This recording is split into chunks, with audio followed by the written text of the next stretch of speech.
I've kind of done to death recently.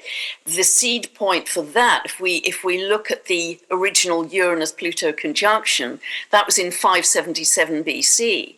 And that was round about the time of, Buddha and Pythagoras, who were some of the first great thought leaders about divinity and consciousness.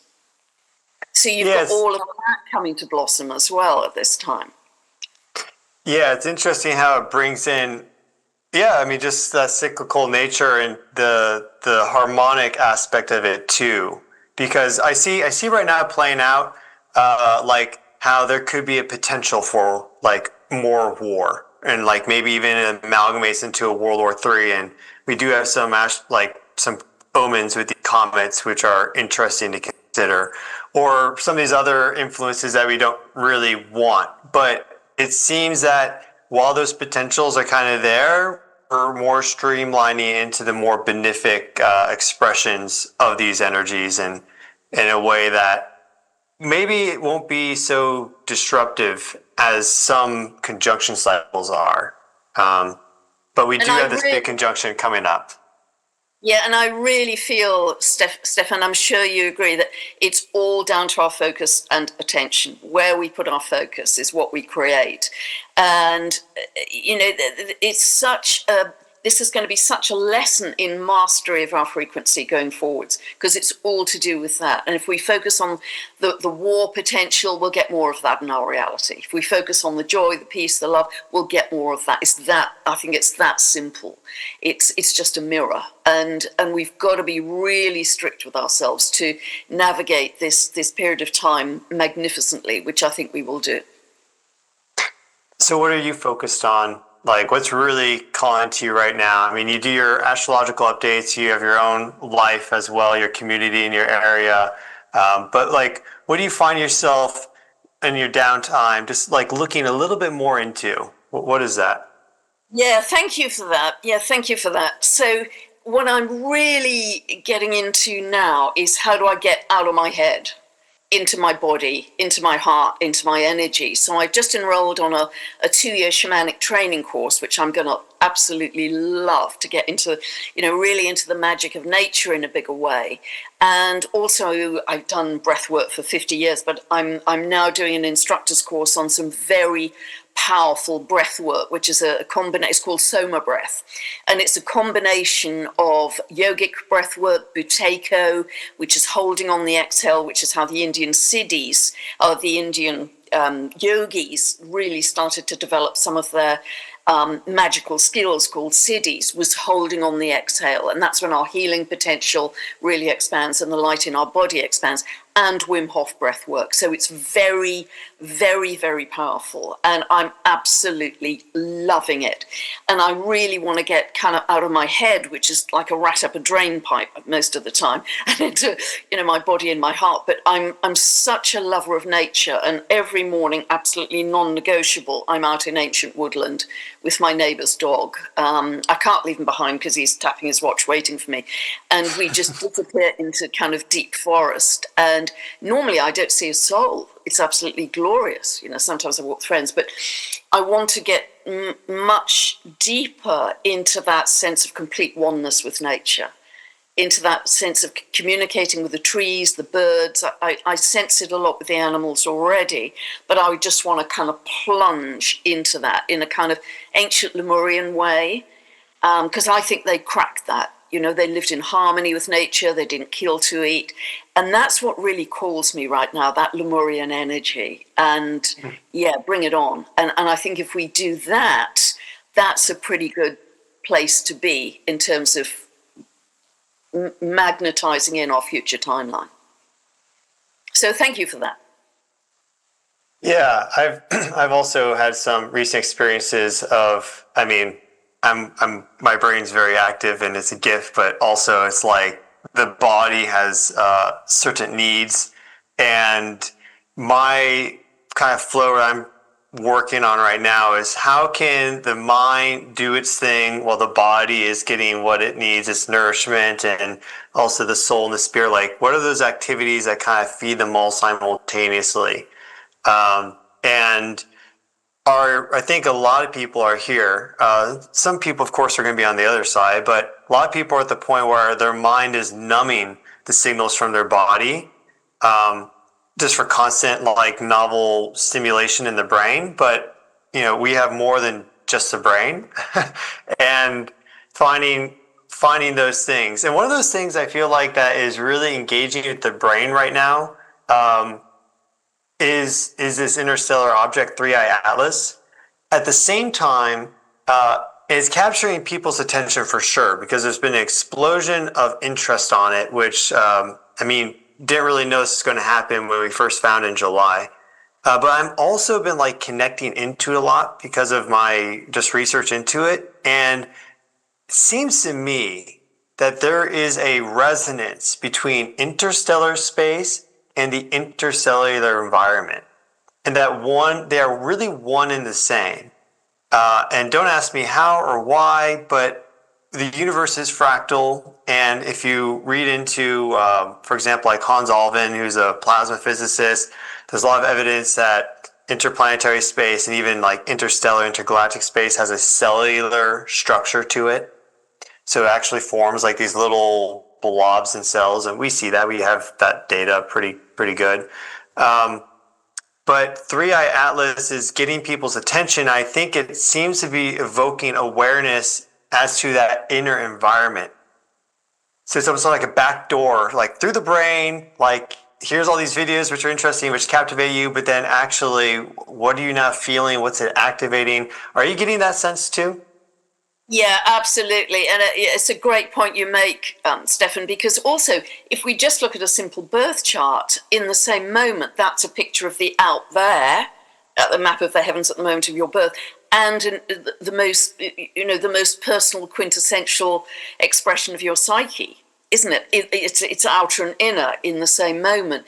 And I think the fact that we are discovering further and further out there in the heavens, which is always a characteristic when Pluto moves into Aquarius, but it's also reflecting the expansion in our consciousness. I think we only start to see these objects further out when our consciousness expands sufficiently to incorporate them. So yeah, I really am feeling this. And, so many people have said to me that when they connect to it, and I don't know if you felt this, Stefan, that they just feel this absolutely indescribable wave of love. I mean, I had a friend here who I hadn't seen for a couple of years, about a week ago, and she knew nothing about 3i Atlas, and I started to talk to her about it. She's a very tuned in, sensitive healer, and she just burst into tears. She said, the amount of love I'm feeling, I can't even express it. So, and a lot of people have written to me about that, and they're scattered all over the world and don't know each other, presumably. So I don't know if you're feeling that wave of love to the same extent, but I think that's a big part of what it's about, actually.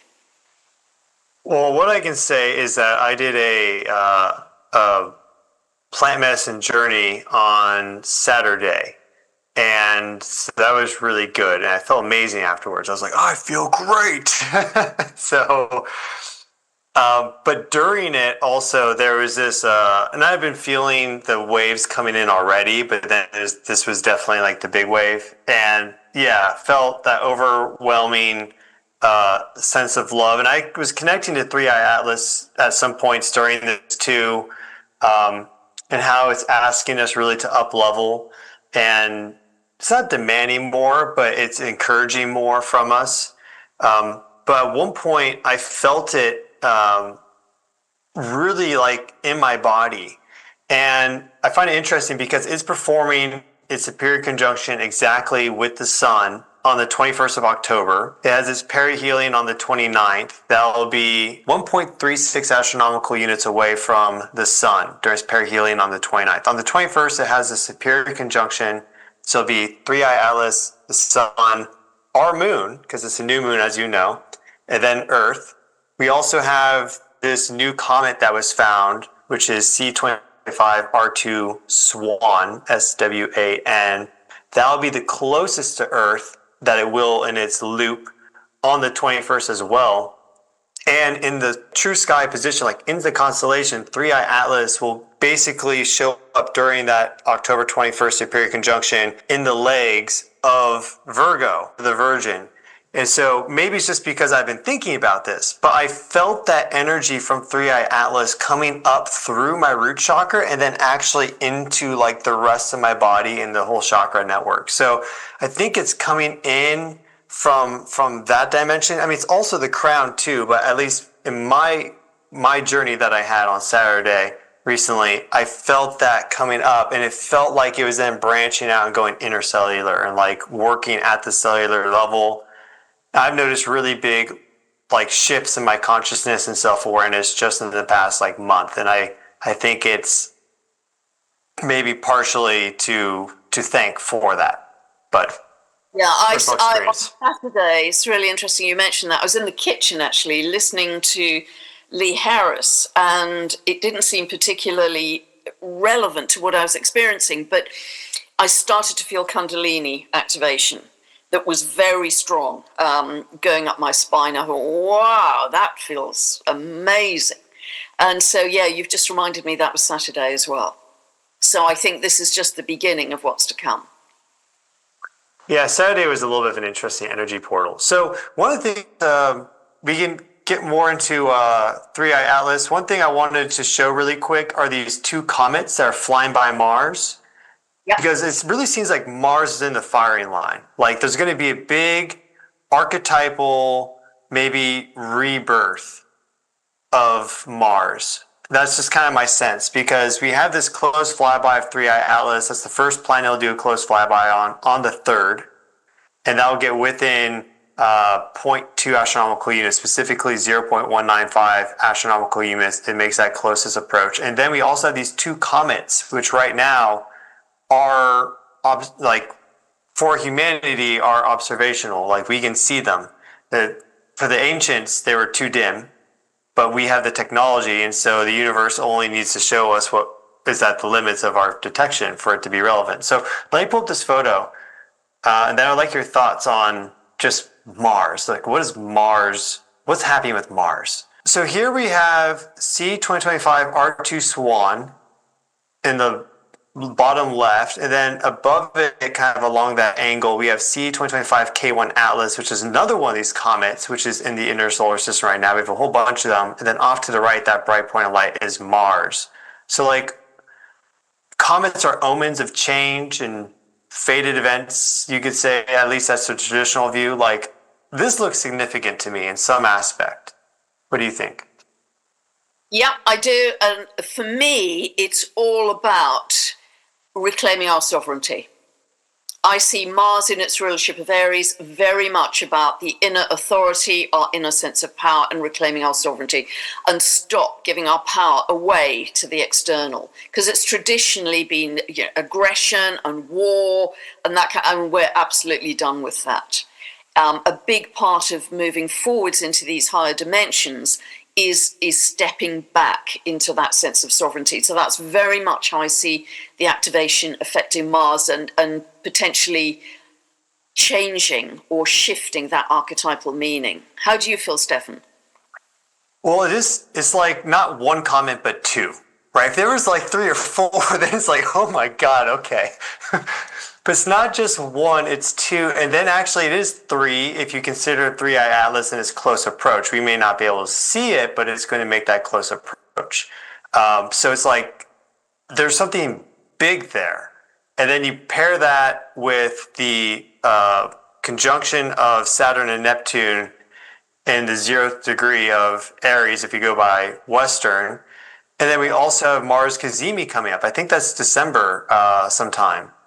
We have Mars finally doing its new conjunction cycle after these two comets. So it looks like, that's actually like right around January 6th, which is when we have this incredible planetary geometry, the alignment, which I think you're aware of, active with Earth and Jupiter on one side of the sun and then all the inner planets on the other. So there's like this whole story that started to really express itself this summer with the close conjunction of Saturn and Neptune, and now we're getting these comet flybys of Mars, and then we have the Cazimi, and then we have the final conjunction in Aries. It's like this, I just don't know how it's going to express itself, but it's going to be BIG, like beyond capital letters, I feel like.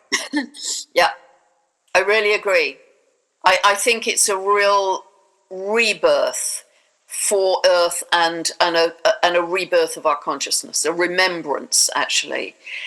But, so many people I've been talking to, Stefan, are all feeding into this same picture and the same timing. So, I don't know how many of these you followed, and frankly, why should you? But they're all talking about the same time frame. Whether you're talking about Richard Rudd with the New Human, and he said this metamorphosis for humanity began on the 30th of January this year and will complete in 2027, whether you're talking about Lee Harris with the Future Human, whether you're talking about Dr. David Clement saying the tip of the first wave of this new consciousness is beginning at the beginning of December, whether I'm talking to Nancy Rebecca about her huge galactic waves of energy peaking through December, January. Kelly Kolodny channeling Archangel Raphael, she said that the beginning of the gestation of the new galactic consciousness, the new human, was on the Aries equinox, the spring equinox in the Northern Hemisphere, which is what Bibhu Dev Misra said was the end of the Kali Yuga. And Archangel Raphael has said consistently and persistently that the birth of this new galactic consciousness is on the 21st of December. So isn't it remarkable that Three Eye Atlas is going to be closest to Earth on the 19th of December, never, to our knowledge, having been anywhere close to our solar system before that we're aware of. I mean, that's pretty darn close, isn't it, as a target? 2 days. So they've all been saying these same things in their particular language. Viviane Chauvet, who's Arcturian, has talked about being on the edge of this precipice jump in consciousness. And for me, I always felt we needed a game changer. I always felt we needed a bit of a jump. We were never going to get out of the God almighty mess that the 3D world is in a linear, logical slog way, ever. There's got to be a catalyst, there's got to be a game changer, there's got to be a jump. And I personally think Three Eye Atlas is that very thing. Because of the timing, it's just like God-given that it's landing, in exactly the same time frame that all these very clever, gifted people are also seeing as the tipping point, the pivot for humanity.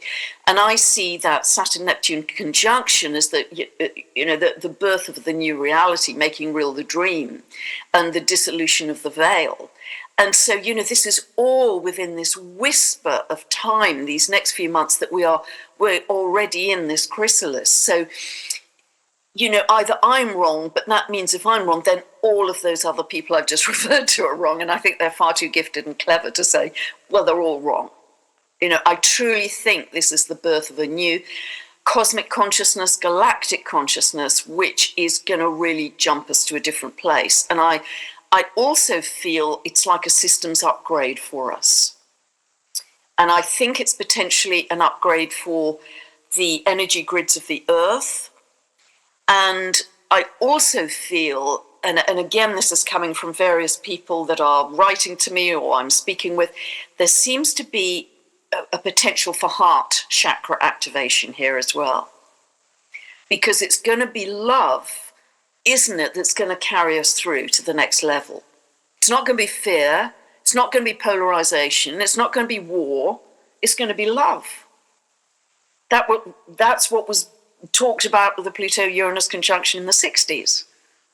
So I really feel incredibly excited by whatever this interstellar thing is, because it's come right on time in terms of, I didn't know it was coming, but in terms of all the conversations I've been having over the last couple of years. And then this thing arrives and you think, wow, that's a bullseye.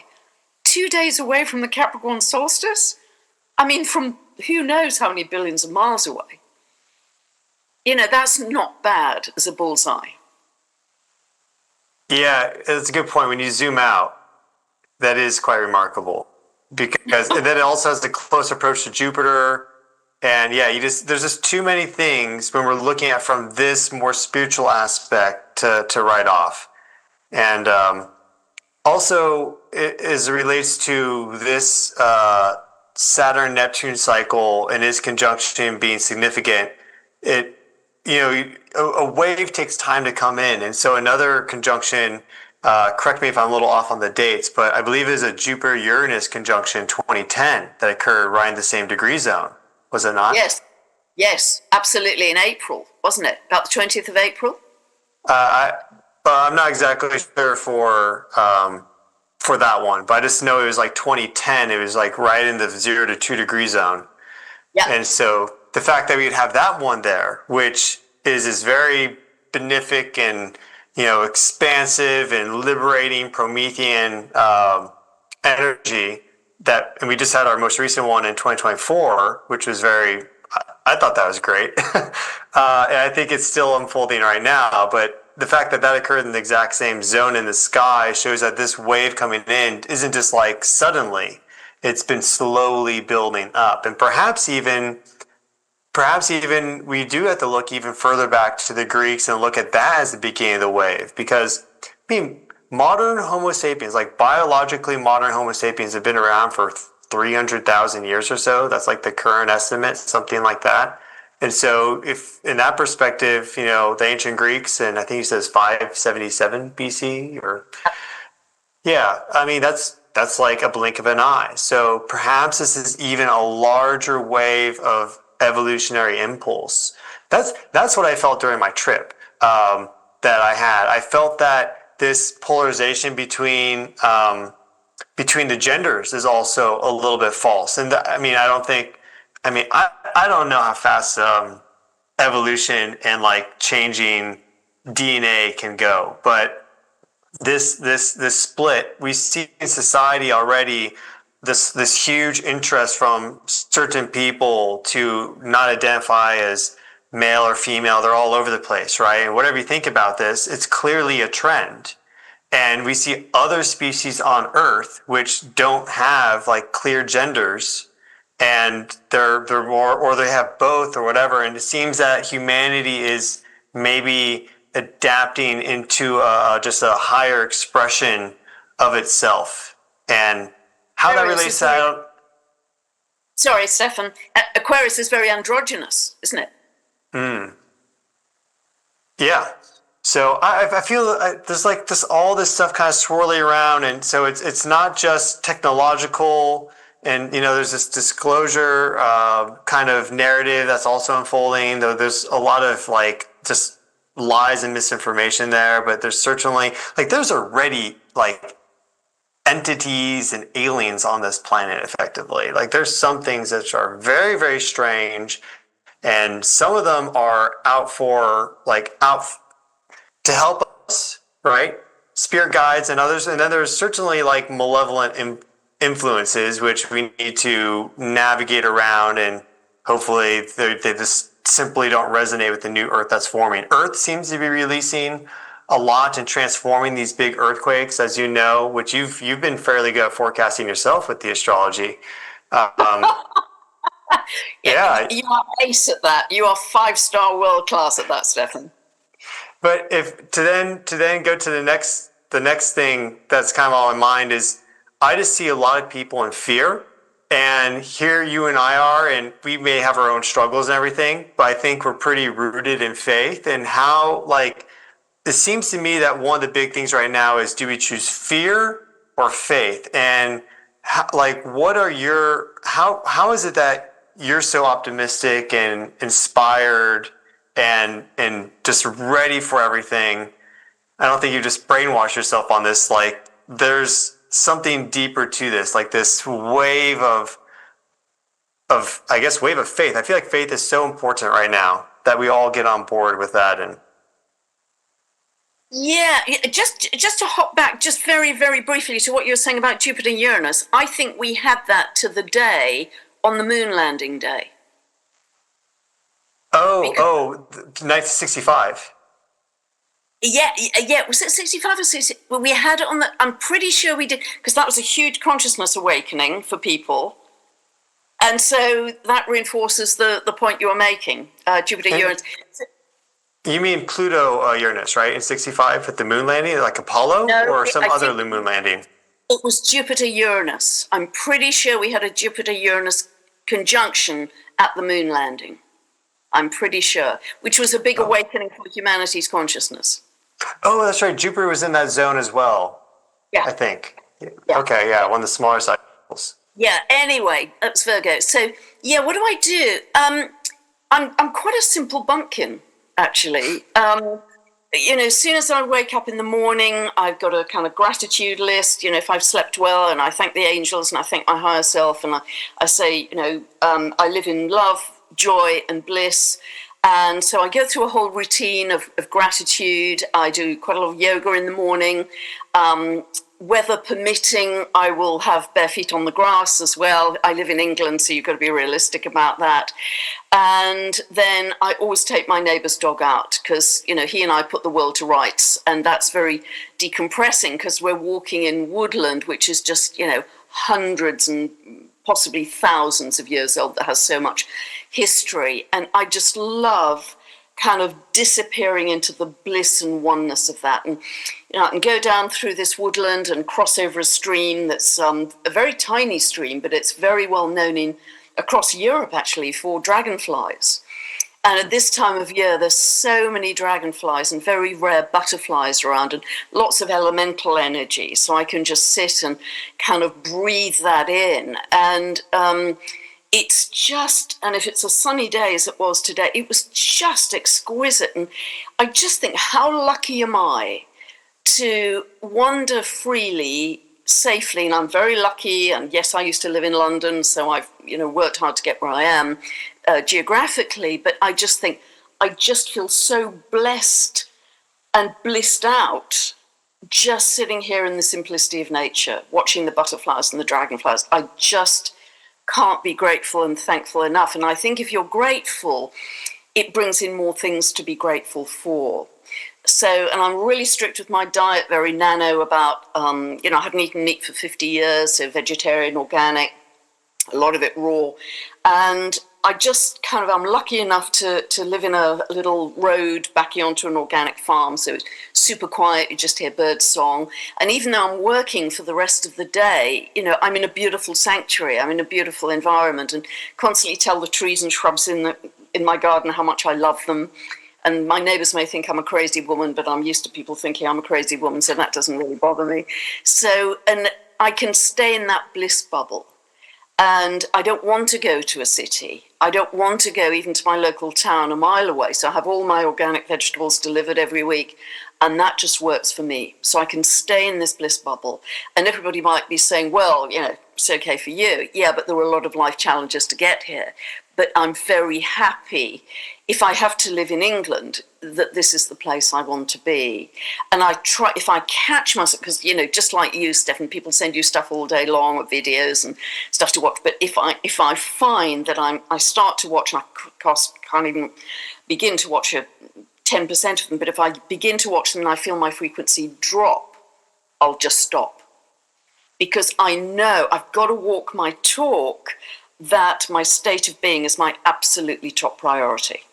And I will not let myself drop, because then the whole, your energy is scattered, you give your power away, and I had a very big health scare in June. I mean, it's a real shock for me in June. And I was just spinning for a couple of days. And then I thought, this is a personal test for me. Unless I get a grip on my frequency and my state of being, I'm going to create the timeline I don't want. And it wasn't a good one at all. It was a cancer scare. So I thought, I've got to get a grip. So I got a grip, and that's all completely disappeared now because I created a different timeline. So I really do try and walk my talk day to day. Otherwise, I'd be a complete fraud. Yeah, and it seems fear is kind of like more in the head, and faith is more in the body. And then also, like, the earth is, there's a lot of, we're inflicting a lot of problems with the earth. environmentally and pollution and stuff, though, I know you've talked on your channel about how perhaps some of these remediations will unfold faster than maybe expected, which would be great. But it seems that the Earth herself is also, as a super consciousness, well ahead of this, and also working to express this and rise into this new interstellar consciousness that's more connected and less confined. It's just more expansive and aware. But you mentioned before we were recording, you mentioned how you were trekking through the Himalayas and you had this amoeba that you picked up, and that was this big health problem for a while. And if you don't want to talk about it, it's fine. But my question there is, and share anything you would like. But my question there is, having this thing in you, how did that change your consciousness?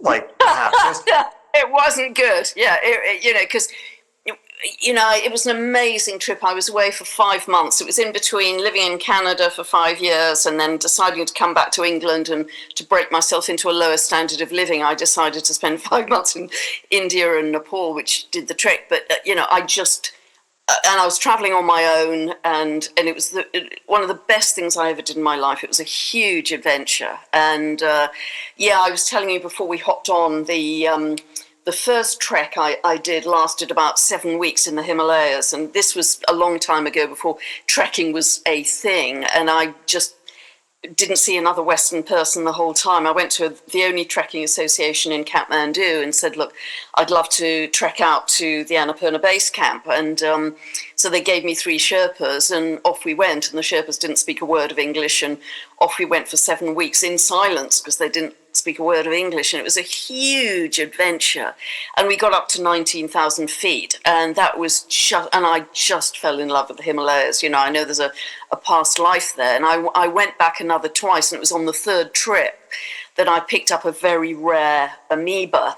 And that's when I was 26. So I spent 6 weeks in the tropical disease hospital, which is one hell of a place, actually, because, there are even people with leprosy that are still in there, which is fairly rare. But anyway, so they just treat tropical diseases. So I was in there for 6 weeks, but they said, we can't fix this. We'll give you bucket loads of antibiotics, but we can't fix that. So that took me on a very long kind of 39-year journey of, a huge number of gut issues. And I was also very ill for 15 years with kidney infections and, massive bucket loads of antibiotics through that time. And by the end of all that, my gut was just absolutely napalmed. And my microbiome test was down to 1 out of 10.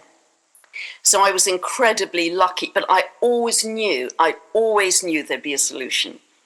I never lost hope. I always knew, and I met some amazing people on that spiritual journey, there would be something to fix it. And I was very lucky in 2018 because I had 2 fecal transplants that saved my life, because my microbiome score then jumped to 9 out of 10. And that's why I think when people say, gosh, you look younger now than you did, a few years ago, well, it's because of that. That saved my life. I don't know if I dare tell this story in public, actually, but it was terribly funny. I don't know if I dare tell it, but anyway, it was my first appointment at the clinic, and you have 10 implants for each transplant, so I had 20. But I don't know if I dare tell this, but the nurse met me on the first morning, and she said, "Good morning, Miss Gregory." And I said, "Please call me Pam." And she said, "Well, that seems a little over-familiar for our first meeting." And I said, "Well, considering what you're about to do to me, I wouldn't worry, because you're going to see more of me than my friends have."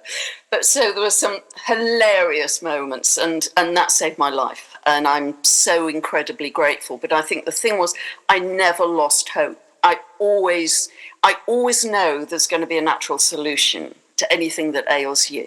And I think if you have that perspective of miracles happen, even though they may take a long time, miracles do happen. And I have to walk that whole period taught me an awful lot about positive thinking. And so I've had so many kind of other challenges in my life that are, too dull to go into. But I kind of got to the place of thinking, I'm not going to waste another moment of my life being miserable. Not another moment. I am going to do everything I can in every moment of my day to celebrate life, be grateful, and create the best possible future I can, and for others that tag along behind me, that listen to me, kindly enough.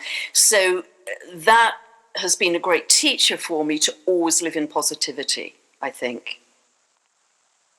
Gut health's been really big for me as well, because there's some gut health problems on my mom's side of the family, and so I think in some aspects I've been given a little bit of ancestral healing to do there. And in many aspects, though, I think it's also, for me, just like I just bring greater awareness to it. So I think a lot of people aren't aware of their gut, and that's like one of the big things. And so I think of a few things with that story. Thanks for sharing. I find it's like the microbiome and your intestines, all that, it's actually outside the body, right? Our body is wrapped around that. Like technically it's outside because you eat something and then just right out the other side, but we're just completely wrapped around it. So it's this idea of how outside factors and influences can be so powerful on us, who we are, and our body.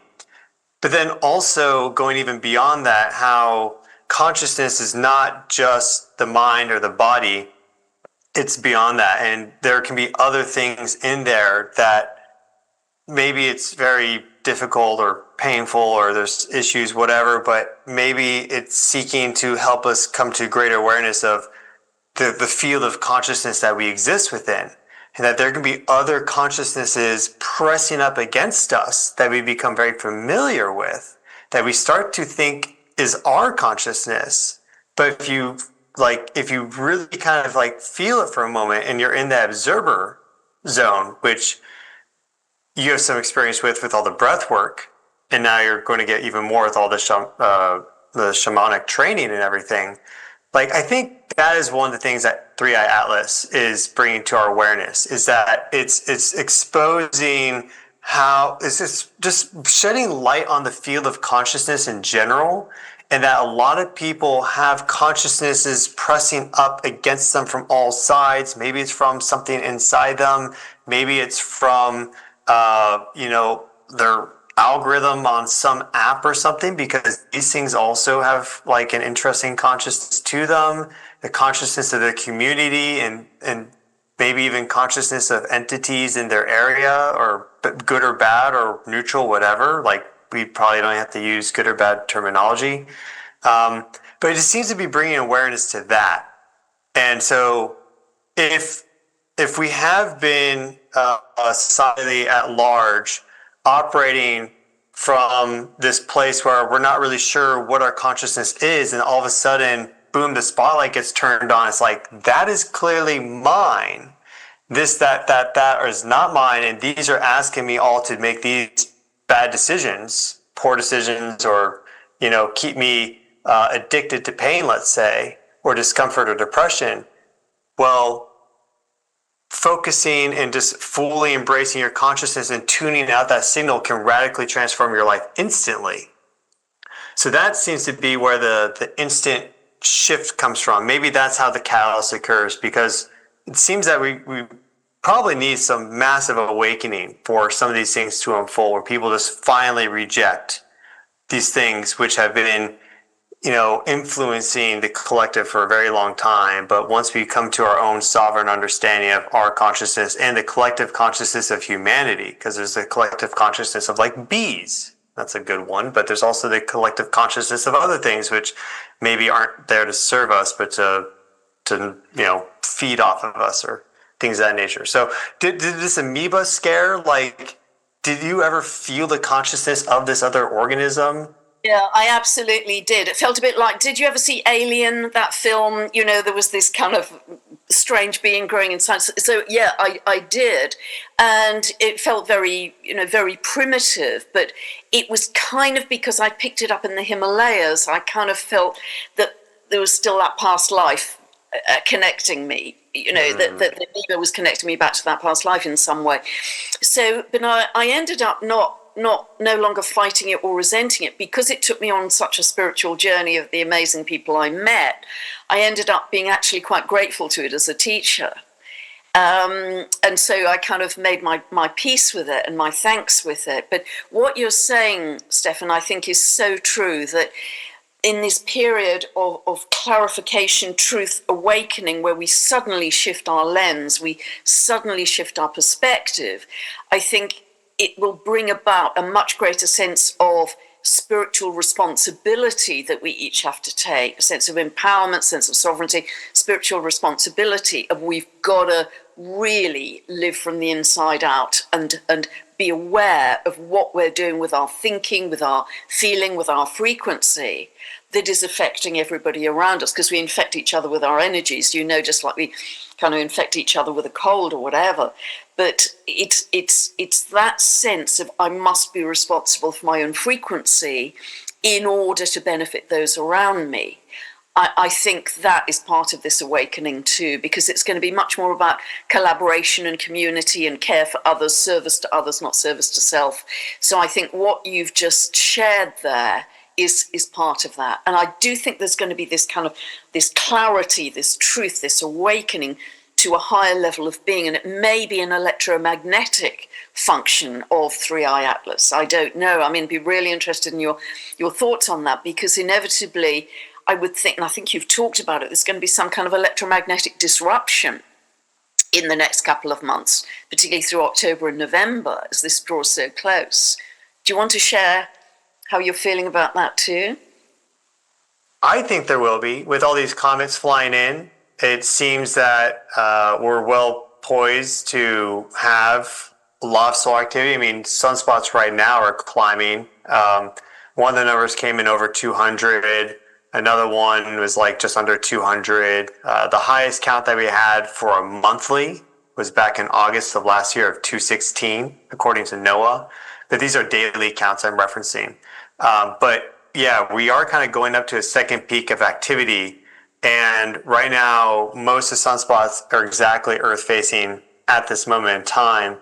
But they're going to keep rotating. It seems that they're actively growing right now. And so as these things get closer, 3i Atlas being an interstellar object, I don't know what it is. The others very clearly looking like comets. We see a lot of examples of solar activity and close swings of comets.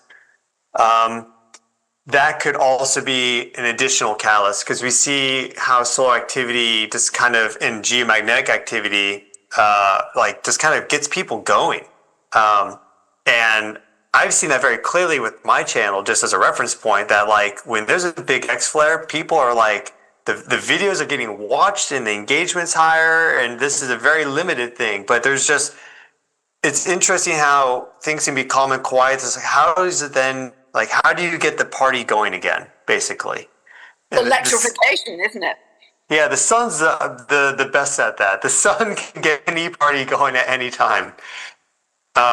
So I think that's what what part the sun will play in some benevolent sense. I see that's the thing. There's this fear versus faith, and the fear mindset really seems to be these outside consciousnesses that are imposing, and they have operated on fear for a long time. Think evolutionarily, fear has been very useful. And there's still some use to fear, but in terms of expressing yourself to the highest degree, and also if our consciousness just zips back up, if the body dies, let's say, and then we just get a new one, then there technically is nothing to fear. I was just talking to my friend who did a trip as well with DMT, and this is like 10 years ago or something. And she said that the ego dissolution process was nothing to be afraid of, and that was beautiful.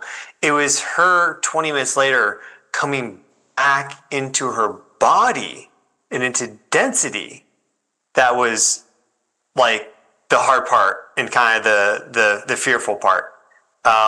So with this perspective, like maybe it is time for humanity to let go a lot of these fears that just no longer serve us, that seem to keep us in a smaller like bubble of consciousness and reality.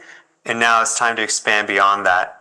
And I could see all these things working together to do that. I just really find it interesting how the timing, again, it's like we had this close conjunction of Saturn and Neptune in the summer of this year, and now they're going to do their final conjunction next February. And then this is coming in exactly in the middle of that, when they're dipping back into kind of like the patterns and energies that they've been in for a while, especially Neptune, Pisces, 14 years now. So it's really just really dynamic, and just seeing the sheer interest in it tells me that there's also something there.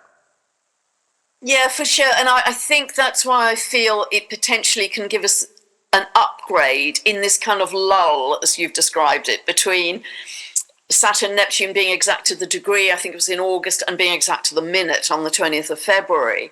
And isn't it interesting that when Three-Eye Atlas is behind the sun in this superior conjunction, that is the last day that Neptune is in Aries this year. So 0, of Aries, and the next day it tips back into 29 of Pisces. So it's like all that pure potentiality, and it's just like a wave coming back from the shore to welcome in whatever Three-Eye Atlas is going to gift us before the launch. I see it, I find it really interesting, apart from all, and you and I have talked about this on our respective channels a great deal, that this year, all the outer planets have been back and forwards, end of the old sign, beginning of the new, ending, beginning, ending, beginning. And it's also a 9-year in numerology, so it's the ending. But we get into next year, and as of the 26th of April, when Uranus moves into Gemini fully, they're all in their new signs for the rest of their cycle. And it's a 1 year, 2026, add them up in 1 year. So it's a fresh, new, fast, new beginning year. And principally they're in air and fire. That's fast from the kind of sludge of a lot of the earth and water we've had in the past. So it has a very different energy, which is exciting and fast moving and collaborative and community based and heart based. I really feel that the heart is going to be activated through this period, and the more we can get into heart coherence through strong breath work or whatever practice you've got, meditation, then that is going to, we've then got our launch pad for 2026, which I think will be a huge year with a lot more obvious new beginnings happening, particularly if you're not in fear, particularly if you're in faith and love and joy. It's going to be a big new beginning year that's going to feel very different, very exciting. I think we're going to see a lot more green shoots of what we call New Earth, which is actually an embodied internal frequency, but we start to see the manifestations much more externally next year. I don't know how you feel about that, Stefan. Yeah, I mean, we got a preview this summer. That's what I'm feeling, and I also get the sense that this final dip into these earth and water elements, which I love, but that's like, figure out now how to get your body on a really good autopilot, where you are, let's say, doing your breath work every day, or you're going for your walk, or if you're more active, you're going to the gym, something like that. Give your body that sort of nourishment that it needs. Also the food nourishment, like get that figured out, right? What I've been thinking recently about what your tally is. Like, so your tally is great because you've been vegetarian now for 50 years. I've oscillated between being plant-based and then also eating meat. But just recently I've been like thinking I really need to reduce that consumption because I have a lot of plants. I like planting things. I have a green thumb. I've created a lot of life, but certainly I have debts as well. And we need to be mindful of this. Like, God is merciful too, but like, if we have consciousness, we need to really think, how can we thread that needle of being healthy, but also being respectful of life in general, and not unnecessarily causing harm or death. And I always think if I do have any sort of meat, I always think I pray for the animal, and I say, if you choose to come back, then I wish, all these things upon you. It'll be like happiness, bliss, community, safety, security, like all the good things, right? Love. And then it's like, and no matter where you are, I wish upon you higher consciousness. So I always give those blessings out. But there's also just like a simple tally aspect, and maybe it's time for us to really improve our collective tally, individual and collective tally, a lot more. And then emotions, I've been talking. Everyone talks to people, but I just had some conversations recently where I'm like, wait, you got back with this person like how many times? Like, aren't they like Yeah, slow learner. Yeah.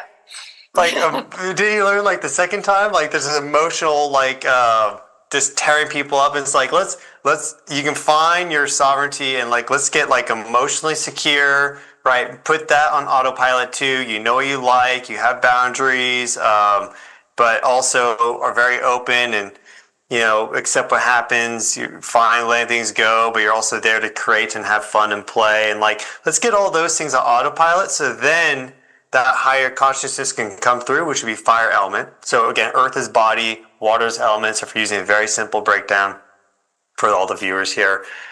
Air would be the mental element, and then fire is that spiritual element. And through that new awakened consciousness, understanding of what is your consciousness, what are the other consciousness fields, and what is your true soul purpose life mission, how can you then apply your mental facilities with the other two on a really nice autopilot, right? So have to be mindful of this, but how can you then apply that forward? Because we are going more and more mental themes with the internet and all these new tools of creation coming out.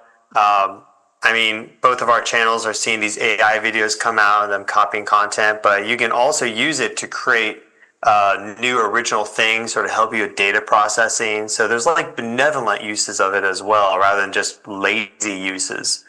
But that seems to be like a really big push forward. And I think it requires, I hope people are just feeling inspired. I had this dream a few months ago about inspiration, and I woke up feeling amazing. Like it was like one of the best feelings, but it was all about inspiration. Like this is next year is like really right now is a time period of inspiration. Like what can we achieve individually, collectively? We don't have to settle for less or for what has been. It's time to really like embrace potential of what can be, and that feels very interstellar, galactic, these other star systems around us, Pleiades and Lyria, and just, there's this idea of star seeds and how there's Pleiadians and all this, and there's a lot of interesting things there and fun stuff there, but I certainly do sense that there are very strong fields of consciousness throughout the entire universe, right? And those areas nearby are really influence us to a very strong degree, and they are there to some degree. They're going through their own things too, but they are there, and they're we're just a small little system. If you look at it from a scientific perspective, like our sun is just kind of by itself, just like roaming around with its planets. It's like got its family there, right? They all work together.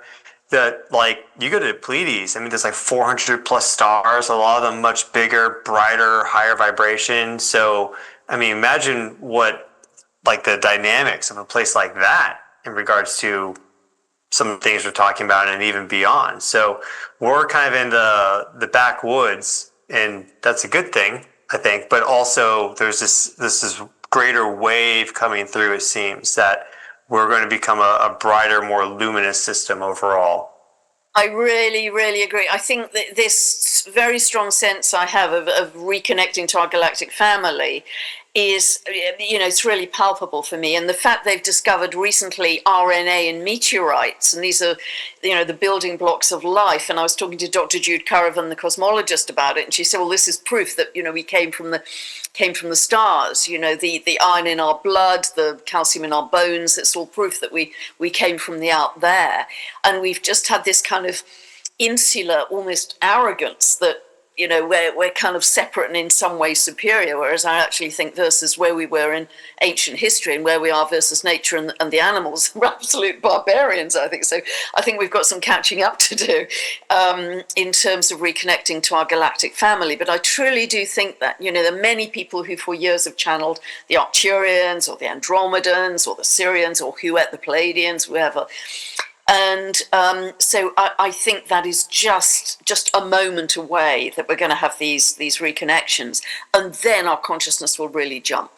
That's where I think the jumps are going to happen. And with Uranus in Gemini, I literally read that as galactic communication. And that's going to start to happen to more and more people in a very rapid and exciting way. More and more people are suddenly starting to speak light language. Where has that come from? And so the more we can, if the galactic beings wanted to polish us off, they've had about 300,000 years to do it, and they haven't done it yet, so I wouldn't worry. Don't worry about the little green men polishing you off. So I think if we just welcome in this higher level of consciousness, which they must have, I think they're way more advanced than we are right now in our current state, then that can only be of benefit to us. And I think they are almost entirely benevolent. Yes, as you said earlier, Stefan, I think there's a couple of dodgy ones, but we get that in any kind of cross-section. But I think overall they are cheering us on, because as I understand it, Earth's evolution at this time, this very concentrated period of accelerated evolution, which I see over these next 3 years, that isn't just for us and Earth, it's for the entire cosmos. It's the whole lot. And that's why how we behave as humanity on Earth is so pivotal to what happens in the rest of the cosmos. And I've talked to Dr. David Clements about that as well. So it's a big deal. It's a big show. It's massively exciting. So, and that's why I think it's the opportunity literally of many lifetimes, and possibly even a completely unique opportunity to really make this consciousness jump, which we are literally right in right now, in the mush of the chrysalis. We're right in it. And I just feel so excited that it's going to happen in our lifetime, that we could go from a regular old 3D human being to something much more evolved with an expanded consciousness. And I truly believe that's right on our doorstep. Don't you feel that? I don't know, but I definitely sense a lot of acceleration in the direction of our understanding of consciousness, and more so than understanding, like our experience of it.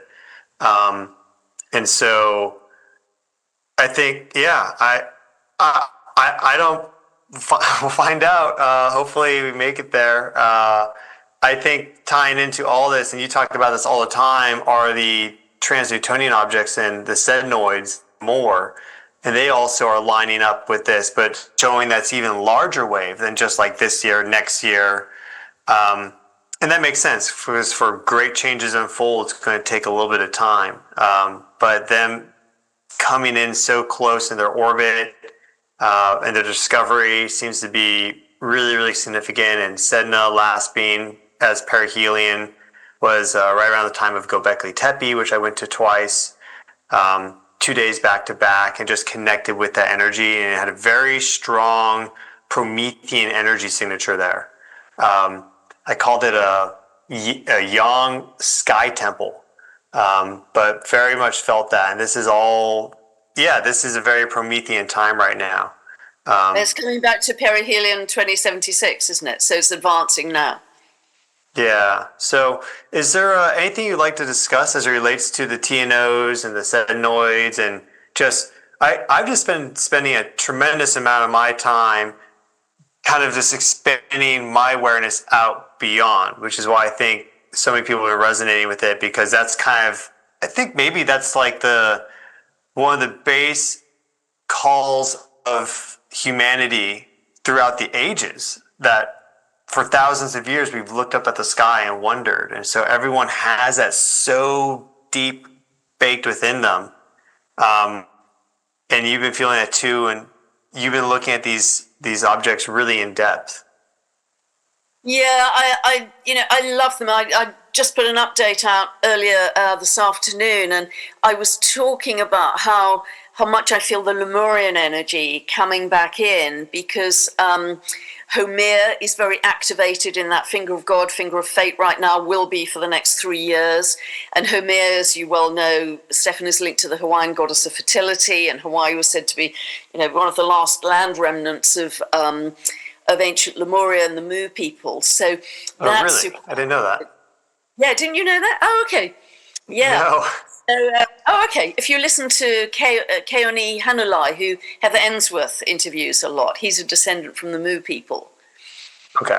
And so it's very linked into Lemurian heritage, and so Haumea is super activated right now, Mars conjunct as well, and but the finger of God, finger of fate will go on really till 2027 and even a bit beyond, and also we've got this new kid on the block, this new sednoid of Lele Aku Honua. And I only learned recently that for them to do those Kalia birds to do that migration from the Arctic to Hawaii again, we've got that coming in. They have to go through a cellular change for these tiny birds to make that several-day flight. Because there's no stopping off point, they've got to keep going to Hawaii. So it's very much bringing that Lemurian energy, but it's bringing up also this idea of, with Haumea, there's a sense of regeneration because of her myths. With Lele Akua Honua, they have to go through the cellular change. That comes to its perihelion in 2078, just 2 years after Sedna. And with Sedna, the whole myth is about metamorphosis, how she changed her state into these beautiful sea creatures of dolphins and whales, which are very linked to Lemurian energy. Dolphins and whales, which are very linked to Salassia as well in myth, which is exactly very tightly conjunct this full supermoon in Aries. So you've got some very strong energy of ancient Lemuria, regeneration, metamorphosis, biological change as themes coming in round about this time. And so that excites me because I honestly do feel in my bones we're going to make some kind of a biological leap and a consciousness leap, so that, a year from now, if you and I are sitting talking, we're going to be different people in a very different state by then. Yeah, I mean, I was just in Hawaii for a month, and energies there are the Big Island specifically, because I've been to Hawaii before, but the Big Island, last time I was there, was like 16, 17, but I was there for nearly a month this time, and went to Volcanoes National Park a couple times, but I basically explored all the island, met a lot of incredible people who are really understanding of this, everything we're talking about, and pursuing their God-given gifts. And I mean, I met one girl that I'm working with now. She's a subscriber to the channel, Alohi. She makes these amazing natural, like, herbal products and cream stuff, which is like better than anything you can buy in a store. So I'm hoping to offer her stuff on my website, because that's really one of the goals of my website, Earth Evolution, is to bring in all these products from others, like the best of the best. And then I met this guy in Hawaii too, Rafi, who has all these incredible food products. And I know quite a bit about this stuff because of my journey with the body, exercise, gut health, and everything. But I love it when I meet someone that knows more than me. It's like, great, I know enough to know that you're really good, right? And so he's figured out, like, specifically how to take, let's say, like kale or broccoli or any of these things, and dehydrate them in such a way to reduce the oxalates, which are these little crystals, which can be over time stressful to the body, but is because it's a defense compound. But there's so much nutrition and protein and all this good stuff, let's say with kale, but it's like, hey, I found a way to take this. It's not raw. It's just slightly, very slight. It's not cooked though. It's like just a slightly higher temperature that breaks down the oxalates. It's actually better in many aspects. Then, for example, it takes like all the different seeds and nuts, and it will sprout them, but then also fuse them with amino acids. And so effectively, he has all these different products like protein powders and stuff. But one of them is called the Bread of Life. And I tried it, and it's like, I mean, it's amazing. Nutrition list, the macros. I mean, the guy invented lembas. And I've mentioned this before from Lord of the Rings, though, like that bread that you take a nibble and you can like last all day. Like, he's effectively created that as best as possible.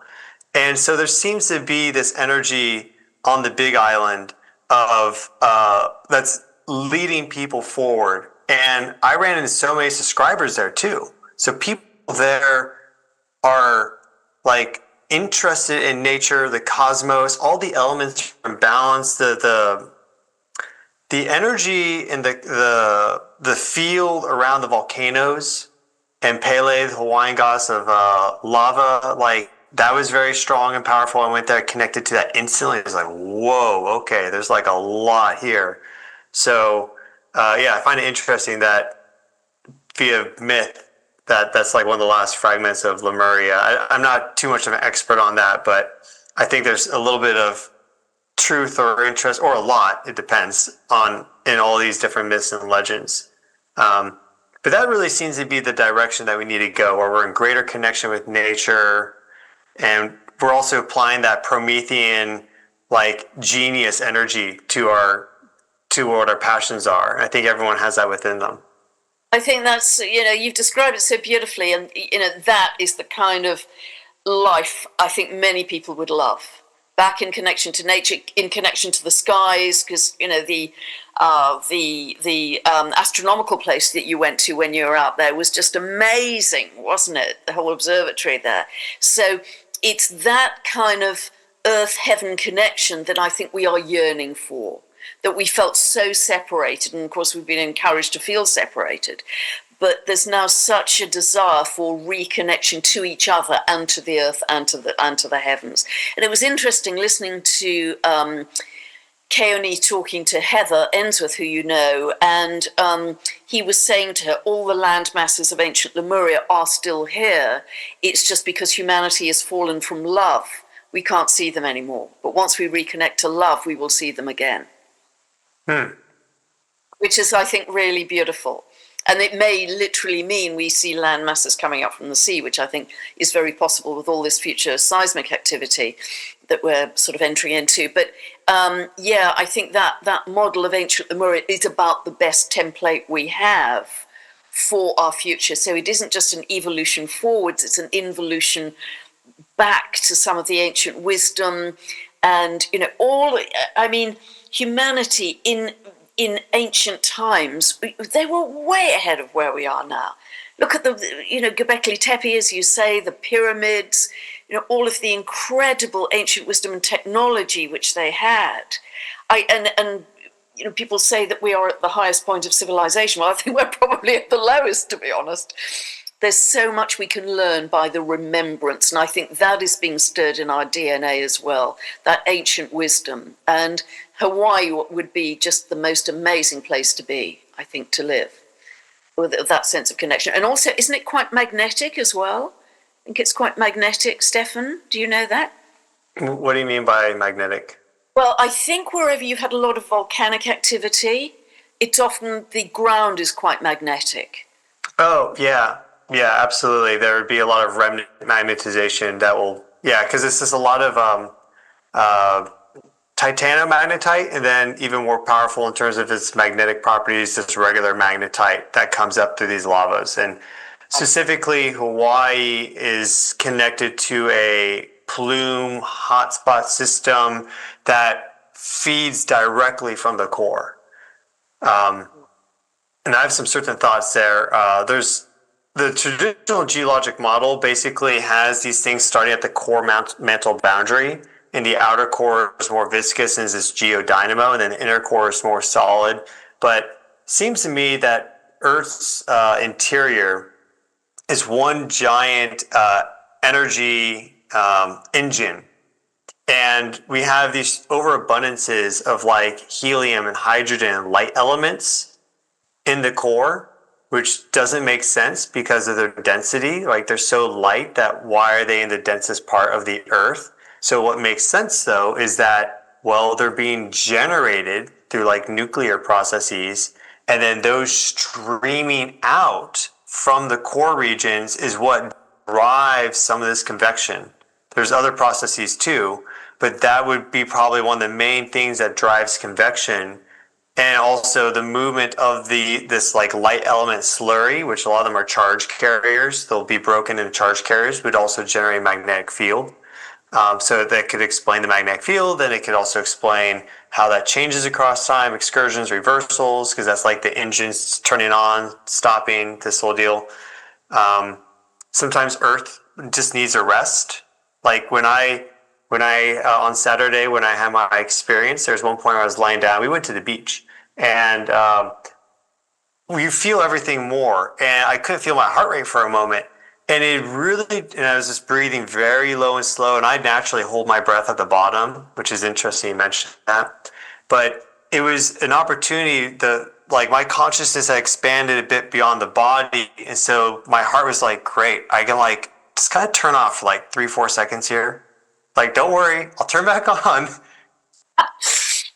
But I can finally get like 3 seconds of rest. That's all I need, right? I think it's the same for the Earth. Like these reversals is like, it just needs just a little bit of time to reformat, and then the field comes out and it usually strengthens higher than it was as it was dipping down into the low.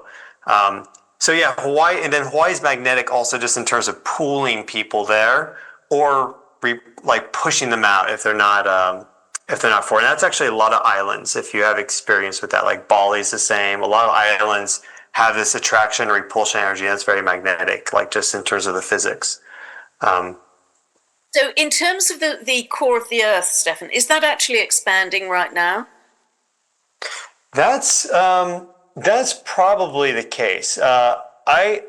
We have these models, and we rely too much on models.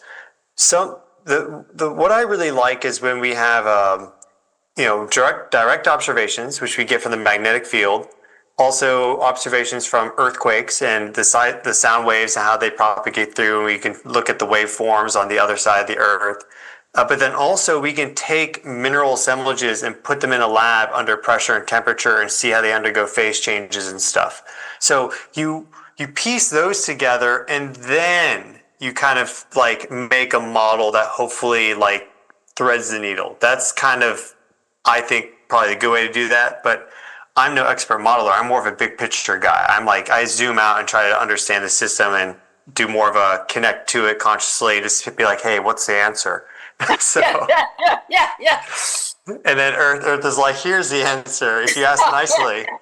It seems I've been working, because the track record on my channel, what I've done is pretty good. It's not perfect, but it's pretty good. It's amazing.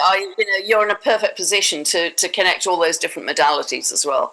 I think you're doing absolutely brilliantly with that. So yeah, you've been on the money with those earthquakes. And so based off of some of this laboratory evidence and stuff, yeah, there is this aspect of you can get the inner core to very slowly grow and undergo crystallization. It's very crystalline. Like every single model that we have of the inner core basically has it in these really intricate crystalline structures. One of them is like a hexagonal iron nickel combination. So it's like honeycomb. It's like a honeycomb crystal structure. So it's not just like amorphous and random. It's like extremely structured. And then there seems to be, our best understanding is that there's probably crystal growth that's occurring. And then as it relates to the mantle and other stuff, I mean, here's like an interesting thing. There's some estimates are that there is like 2 to 3 oceans worth of water in the mantle. Is that primary water? It's locked in some mineral bonds, typically as like a hydroxyl group, so an OH. But it's also not necessarily impossible to liberate, you could say.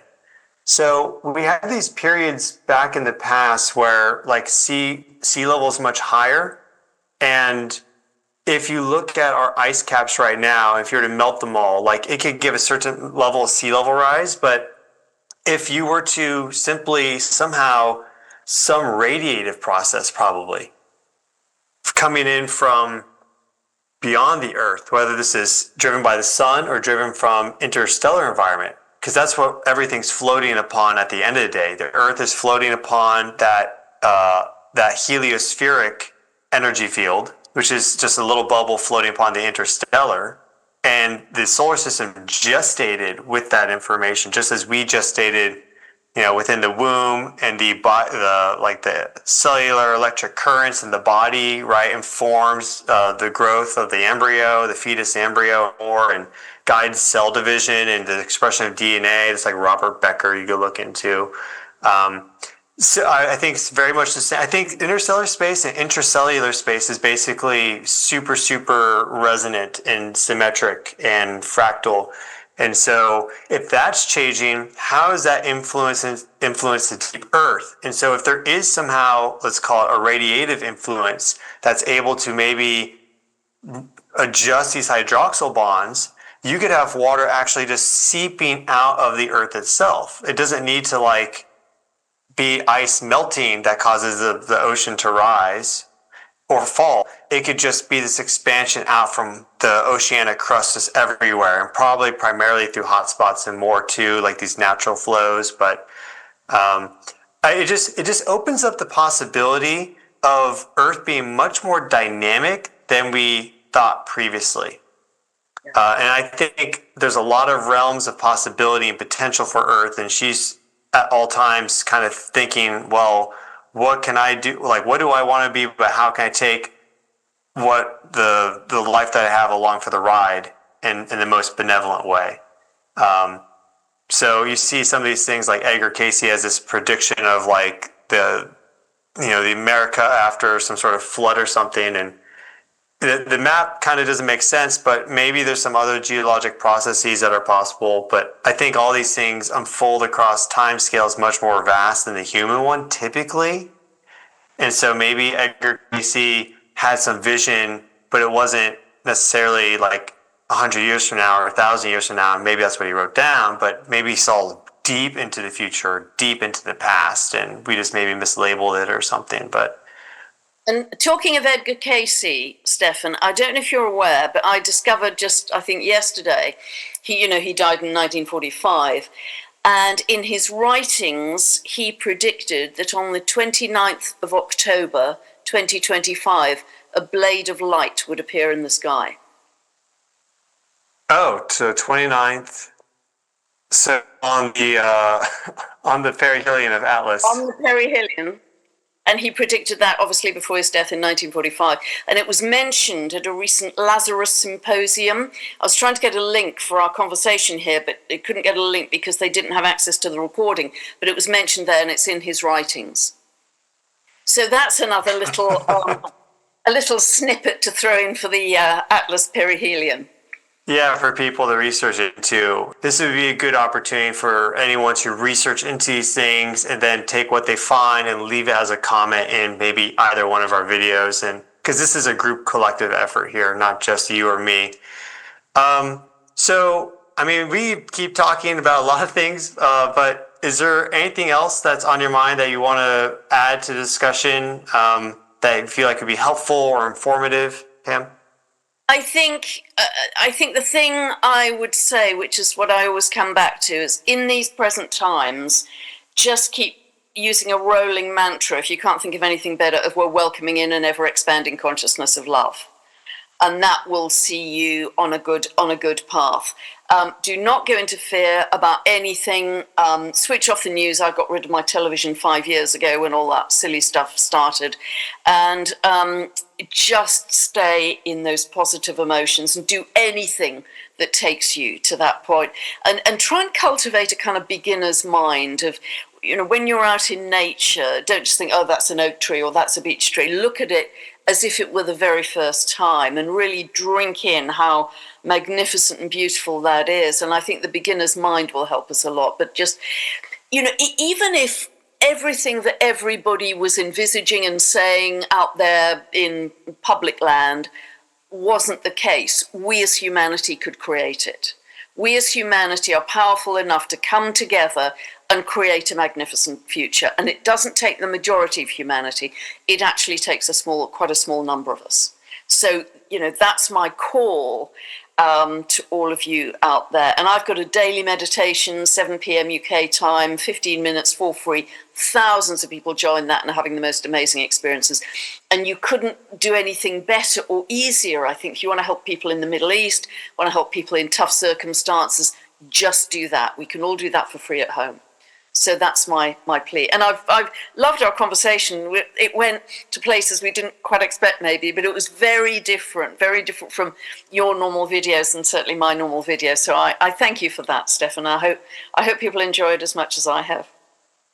Yeah, I've always been very holistic, and I think it's important to bring all these things together because when I typically will make a video, I mean, I often have videos like this, but sometimes they're more like cut and dry scientific or maybe more cut and dry spiritual, whatever. But it's usually just one small fraction of actually what I'm thinking about at the time, and it's all linked together. So this was a video where we could do that because we had our own experiences, thoughts, and this topic of three-eye atlas and all the conjunctions right now, which seem to be just really powerful. But yeah, I just to piggyback, you said like even if all these things don't come true, I think there's a little bit of a setup for disappointment just in general.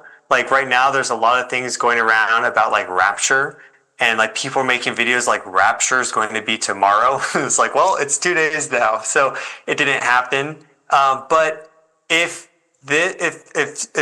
what you've just in general, if you somehow make some big life change that sets you up to be so much happier and healthier and more fulfilled and self-actualized, then do you need to be some floating light orb that's speaking with everyone telepathically simultaneously? Like no, like the thing happened.